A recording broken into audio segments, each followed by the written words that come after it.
Hello. How's it going?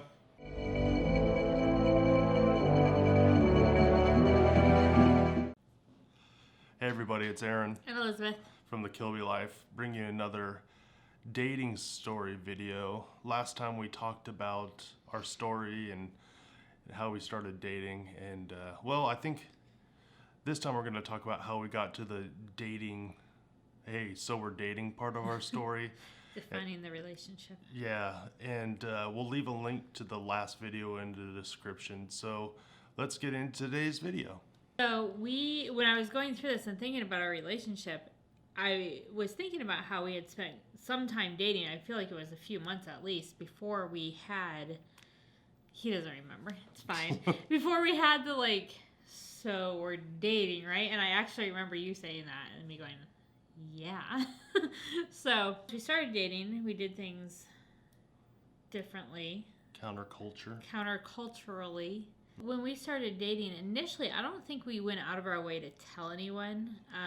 Our parents knew, obviously, that we were dating and spending time with each other, but we didn't go out of our way to make a big announcement or anything like that. And I think part of the reason for that, at least for me, was we were working with teenagers, and so we knew once we told them we were dating, there was going to be a lot of interest, and not because we're that cool, but because they were all kind of hitting that stage where they were starting dating and they were interested in relationships and how they worked. And so we knew that there'd be a lot of attention, there'd be a lot of questions, there'd be a lot of interest. So we wanted to make sure that we were kind of respecting them and making sure we knew what we were doing and what we even wanted to tell them before it became public knowledge and a big thing. Yeah, well, it was easy for me to not make it a big deal because I've always been a private person. It's much harder for me. I just like people up all in my business, asking me all these questions. Hey, were you guys dating? Like, I'm 20, what? How old was it? 26, 27 years old? Yeah. The drama part of my life, I wanted it out. But I also remember on top of that, I kind of, in the Christian circles, I remember specifically, there's the Christian comedy that said, stuff Christians say, where they're saying oh, guard her heart, man, guard her heart, guard her heart. And it wasn't really guard her heart. I do remember around that time there was a book called Kiss Dating Goodbye. And so that was big at that time. Unfortunately, that guy got a divorce. No longer married. And renounced his Christianity. So maybe skip that book. Yeah, maybe skip that book. I don't recommend it anymore. But I do recommend just the knowledge that the devil, to get really right into it, the devil's really busy. He hates marriage. And he hates... because it's a reflection of the gospel. And so if you're married, you have a target on you. Both you and your spouse, your kids, it's just how it works. But I really, coming out of just my life, I was tired of being hurt. Honestly, I was tired of being hurt. Didn't want to put myself out there, but I also realized the responsibility would be to not hurt you at all. And I'm like, I just don't want to do it. So I know my slow playing it was probably pretty annoying and frustrating, but at the end of the day, I really didn't want to damage you. Well, I appreciate that. So do you remember telling anybody that we were dating? No, I don't remember that kind of stuff. I remember we were at the attic one night. I think you were over at the cellar, one of the other teen centers. So I was at one of the teen centers. He was at the other one. And one of the girls, the teenagers I worked with, came up to me. She's like, I think that guy is flirting with you. And I'm like, who are you even talking about? And it was his little brother. And I was like, he's 100% not flirting with me. I'm dating his brother. And that was the first time I remember saying out loud, yeah, we're dating. So that's not what's happening there. Yeah, well, it's people knew. People knew. I mean, yeah. But that was just one of the first times that were officially saying, no, we're together, it's fine. I really don't remember the actual... I remember you, giving me a hard time. So are we dating? Well, okay, I'm already in trouble. This is another my husband is a jerk video. Part 2. Yeah, part 2. But I do remember you saying, "Are we dating?" I do remember that conversation. Which is funny because I remember you asking me that question and me going like, I mean, yeah, I remember that conversation happening in some way. But I remember not the words or who said it. I remember thinking, yeah, I'm probably a jerk. I probably should have brought that up beforehand. But I don't remember that. But I do remember specifically when we were dating, like, the way that you would look at me. And I've preached it in sermons, like, there was just something about the way that you looked at me that made me just feel like you loved me and you cared about me, and I felt like $1 million. And it was awesome. I never felt that way before, from someone that wasn't like family, that had to. Yeah. Someone that had to. Had to love I feel like your face always lit up when you saw me, and it was awesome. I'll never forget that. So that's one of the things you remember to do. Look at your spouse like you love them and you're excited to see them, and hopefully your kids see it. Well, I'm turning it into a sermon. So people knew we were dating, and we kind of felt the responsibility and the weight of being good examples for all of them. In the last video, we were talking about how we didn't kiss for 2 years that we dated, and it was just one of those things.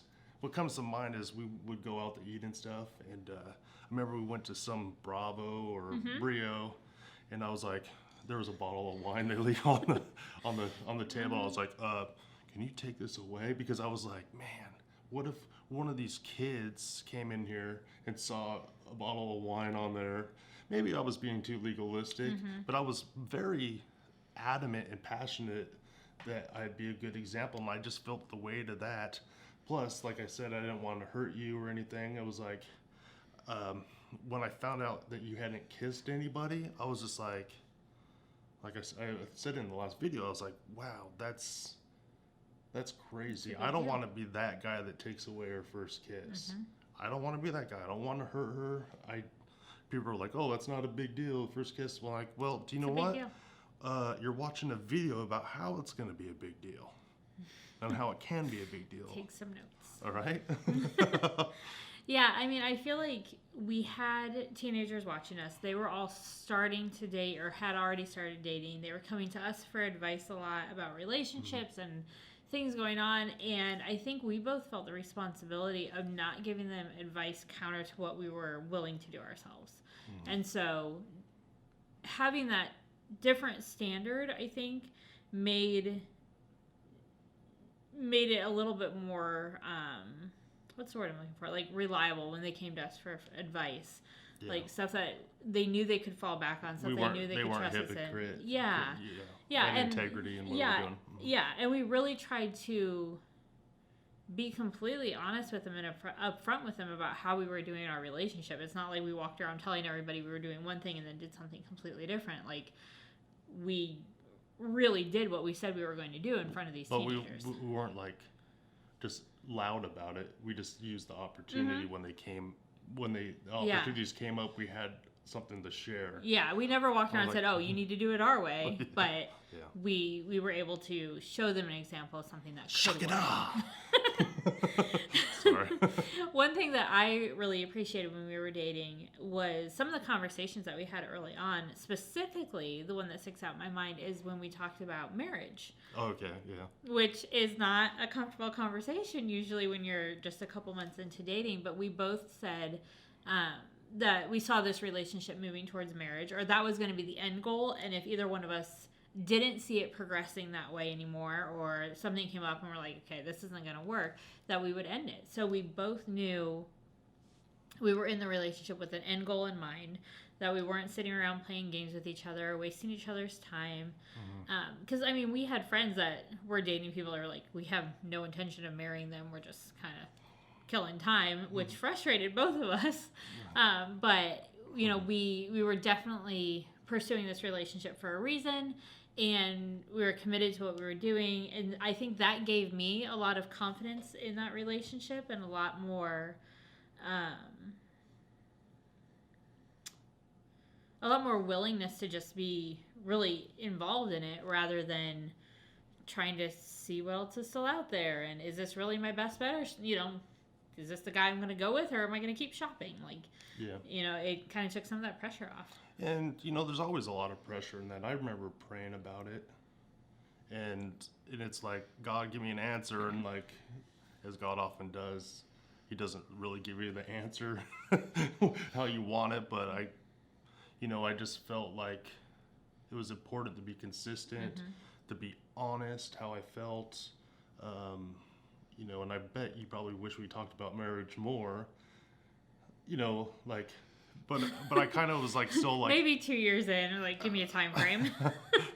But I was like, well, she was in college, and obviously I needed to talk to her dad, but I was like, I just always felt that, like, kind of protect your heart. I wanted to be, we talked about it. I wanted to be a man of my word, and I didn't want to just have to talk about it constantly and go back and forth about it. I think having that conversation early on made it so that I didn't feel like we needed to have that conversation or that check-in once a month, because I'm getting some healing right now. You are. I thought I was being because I knew he had integrity, and I knew that he wasn't going to mess around with my emotions and my feelings and my time. And so I didn't sit around worrying about, is this going somewhere? I assumed it was. And, towards the end of 2 years, it's like, I had graduated, my sister got married, and it's like, okay, what are we looking at? But, like, you proposed a month and a half after I graduated from college. So it's not like he sat around and waited a ton of time either. No, It was like, once we hit those milestones and kind of the big stuff is out of the way and we can focus on the next step, we're there. It was like, it just seemed at the time just right for the chapter, the end, before you start another chapter. Yeah. But like I was saying, like, we were taking that seriously. Not kissing till we got engaged was one of the big things we're going to do, but also accountability. I would always take this kid that we called H. His name was Aaron, but he spelled it with an H, A-H. I don't know what his mom was thinking. But we used to take him with us, like, when we went on walks in the park and stuff like that, just for accountability. Wouldn't be alone together, just in random places, just because it's just too easy to, like, not make good choices. Yeah, not make good choices. Tell them the story about the time that we were with H in the park. Well, I don't think he was with us that time. I'm pretty sure he was. I don't know how he could have been. But we were hanging out, and I want to say you had your guitar with you, if I remember correctly. And we were just, like, sitting on the grass, and he was playing his guitar, and we're hanging out, and, like, nothing was happening. So guitars do get chicks. Sorry. So this guy who is across the park yells, "Hey, no hanky panky in the park!" And we're like, it was a guy by himself. I think it was like a couple. Yeah. We kind of look at each other like, we are probably the last people you need to be yelling at. But it was hilarious. Okay. It was like, no hanky panky in the park. Like, yeah, well, not me. But really, we spent a lot of time when we could, but we were both busy, and we were serving a lot together, and it was just an interesting time. Yeah. And, they always say, like, not to marry somebody until you've done, like, a big project together. Serving with teenagers, big project. So, I mean, we got to see the good stuff. We got to see the bad stuff. We got to see how we reacted under stress. We got to see time crunch. We got, like, anything that you could do to stress a person, we saw in each other while we were serving alongside of each other and while we were doing these things, the concerts and the events with the teenagers. Not that teenagers are always stressful, but they can be. At a lock-in at 4 in the morning, my Christianity was like... But, we had these opportunities because we were with each other doing these service things so much where we got to see how we reacted to all these different situations and problems and even the good things, which I think was really valuable. And we also didn't have a whole lot of, like, hard and fast rules. It wasn't like, you have to have somebody on a date and there has to be, you have to drive 2 cars to get to places and then you can only be in public and be home by 10. Like, we didn't have a lot of, like, hard and fast rules other than not kissing, but they were all guidelines and rules that we set for ourselves. Other than having a purity commitment through the ministry we worked for, which basically just said we weren't going to take things too far.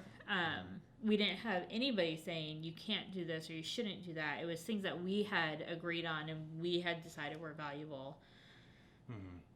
And I think that helped. And we also had a lot of people speaking into our lives and saying, hey, here are some areas you need to think about and some things in relationships that could be stumbling blocks. So, we had a lot of people come alongside of us and speak wisdom into us without saying, this is how you're going to do it, and these are the rules you're going to follow.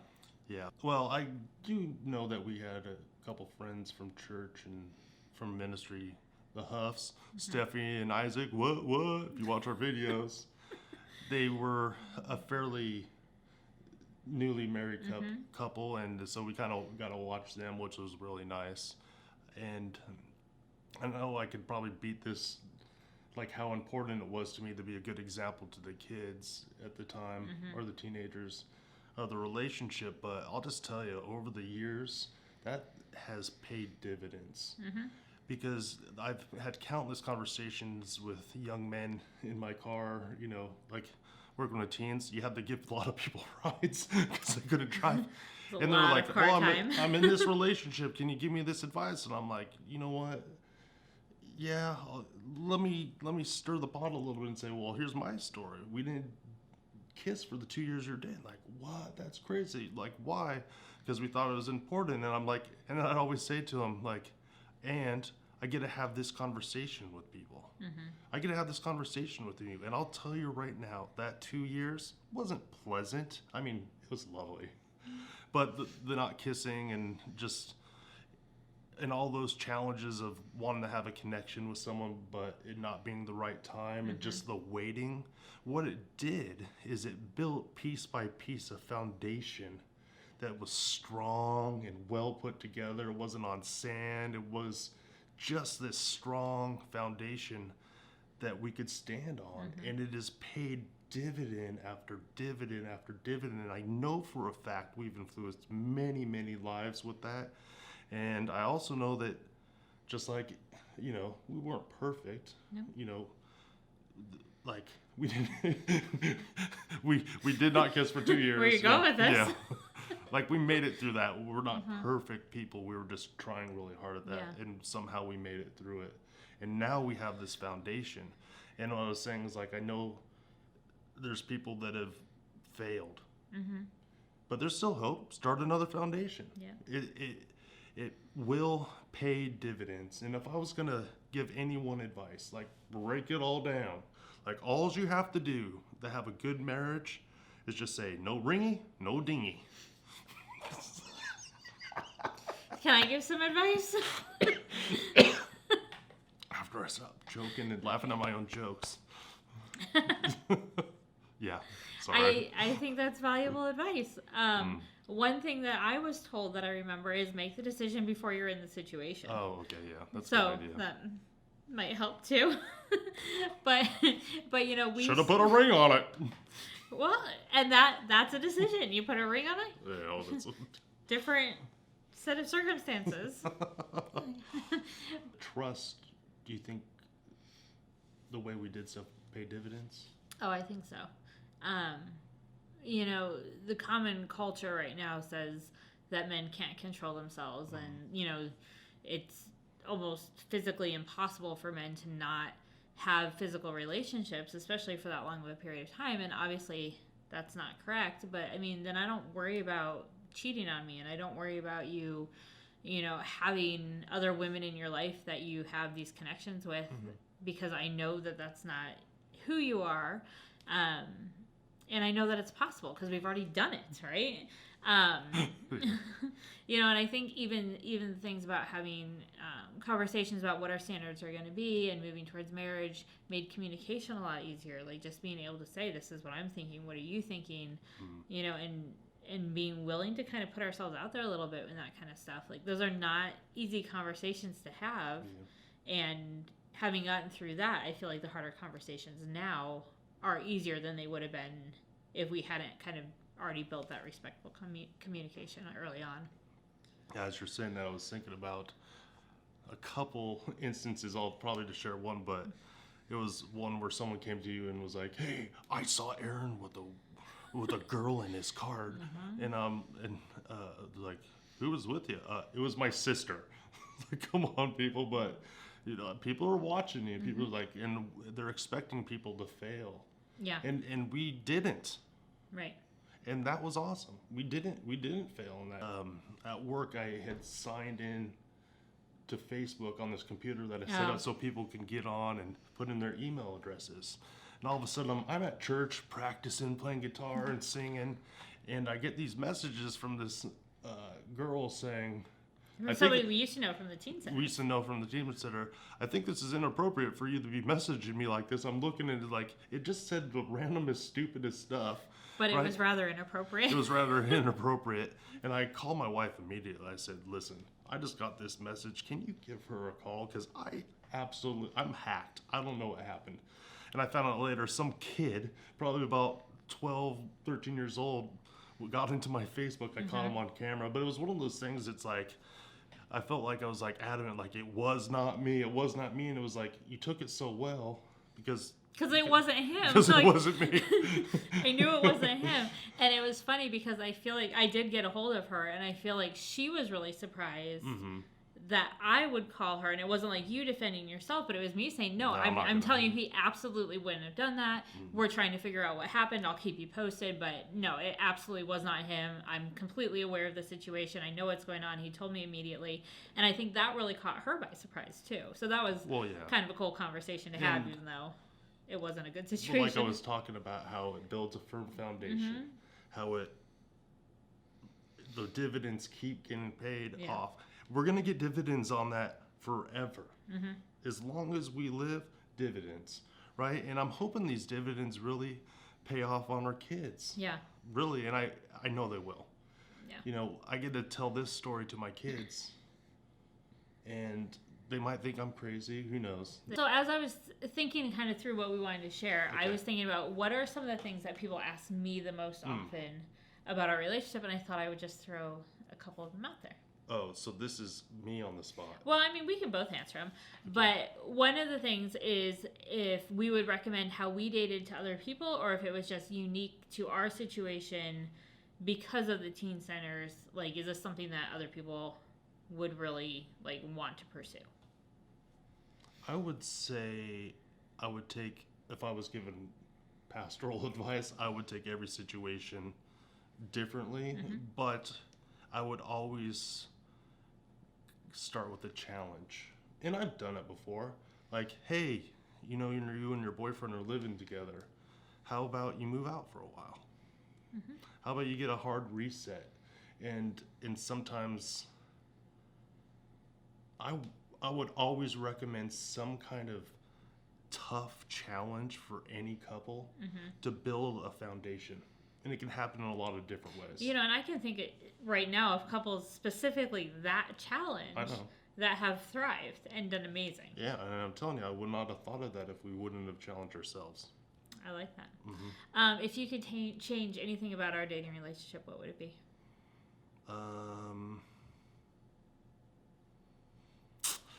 That sounds like a setup. It's not a setup. No, I don't. No, I don't. I don't think there would be anything that I would have changed, because I think the awkwardness of some of it and just the way it played out with what is she thinking, or you wonder what I'm thinking. I think it just made us invest more time in God's word and prayer and in hoping for good things. Yeah. So I'm not going to change any of it. Okay. My smart aleck was like, well, I would have let her pay for dinner more. Why did we date so long before getting engaged or married? Just timing. Yeah. You were still in school. I didn't want to be a distraction from He that. was a distraction. Well, obviously. Is what it is. Obviously. Yeah, we dated my junior and senior year of college. Yeah. And then, kind of like what I said, my sister got married in March. I graduated in June. We were engaged beginning of August. Yeah, so. I did remember my dad always saying long engagements I mean, long dating, short Yeah, engagements. and we were only engaged 6 months. Yeah, it was like, let's hurry up and get this over with. Yeah. Because we were just ready. We were ready at that point. I don't know. Let's be married. We were ready to be married.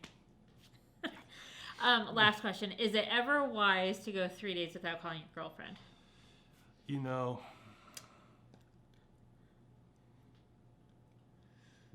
I would say you want me to say no. The answer is no. I would say you want me to say no, but it's not wise because I was just thinking, like, it wasn't like, it's not like I was playing a game, like, oh, make her like me more by, like, removing myself from the situation. I did not like him more at the end of 3 days. To me, it was just like, I thought the space was good. Not like just for both of us, not just for me. Like, I need Maybe some this space is not a around. good question to ask. Yeah. Well, we're both introverts, Yeah. and I think we've noticed that more and more as we've Had more and more children. more and more children. Yeah, that's the whole thing. But at the end of the day, I want to say thanks for checking out these videos on the Kilby life and these dating stories. And I think on our next video, we'll tell you about how we got engaged. And it should be super duper awesome. Super duper awesome. Super duper awesome. So, Kilby out.